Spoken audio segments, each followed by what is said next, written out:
आपको लगता है कि नवाज शरीफ के यहाँ जाना एक गलती थी क्योंकि बाद में उन्होंने यहाँ आतंकवादी हमले करवाए?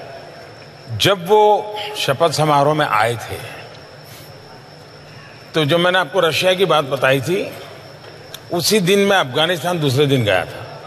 मेरा अफगानिस्तान में कार्यक्रम था और शाम को मुझे हिंदुस्तान लौटना था क्योंकि अटल जी का 25 दिसंबर जन्मदिन था।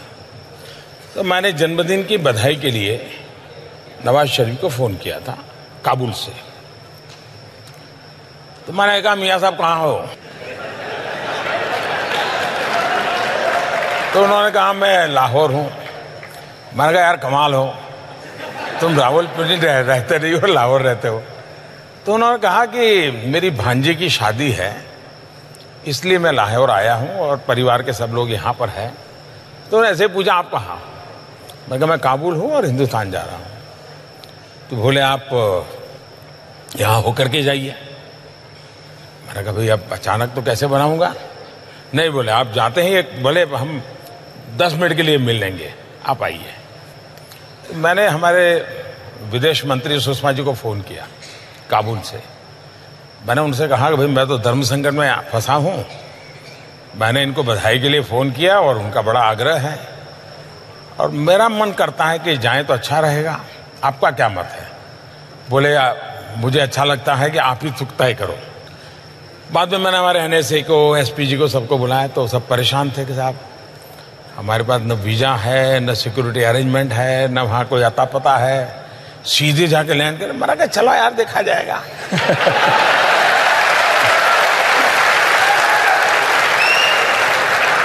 तो हम लाहौर गए एक सदिच्छा से, क्योंकि वो मेरे यहाँ शपथ समारोह में आया तो मुझे लगता था शायद ये जेन्युइन व्यक्ति हैं, कुछ कर पाएंगे और मुझे सिर्फ कर्सी कॉल करना है। तो हम करीब आए, वहाँ पहुँचे तो उनका भाई मेरे हेलीकॉप्टर में मेरे घर जाना होगा।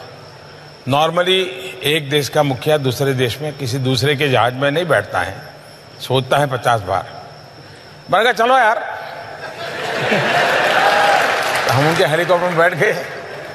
तो उनके हेलीकॉप्टर में हम गए, उनके परिवारजनों से मिले, चाय वगैरह पिया, गुड़ी गुड़ी बातें हुई। बाकी तो कोई सीरियस नहीं, काफ़ी लोग थे हम लोग।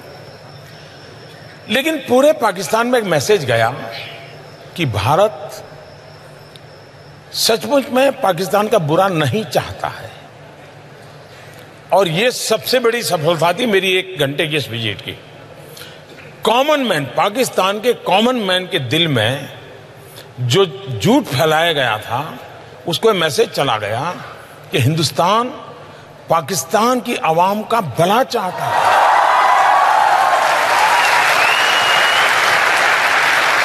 हम वापिस आए, लेकिन एक ही हफ्ते में पठानकोट हो गया। अब ये जो लोग एनालिसिस करते हैं उनको एनालिसिस करना चाहिए।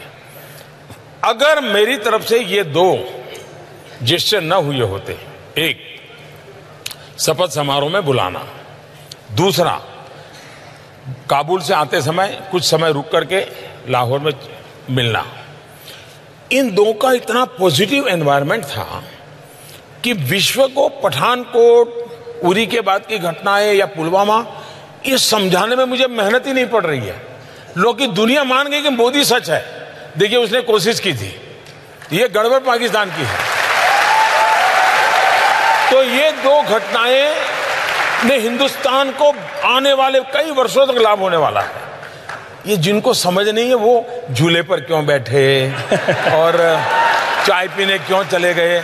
कुछ लोग तो बिरयानी बीच में ले आए हैं। हाँ।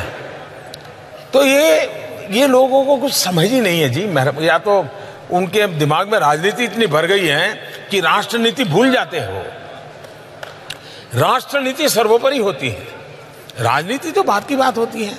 लेकिन देश का दुर्भाग्य है कि अब, और मेरे नसीब में ऐसा विपक्ष मिला है, मैं क्या करूं।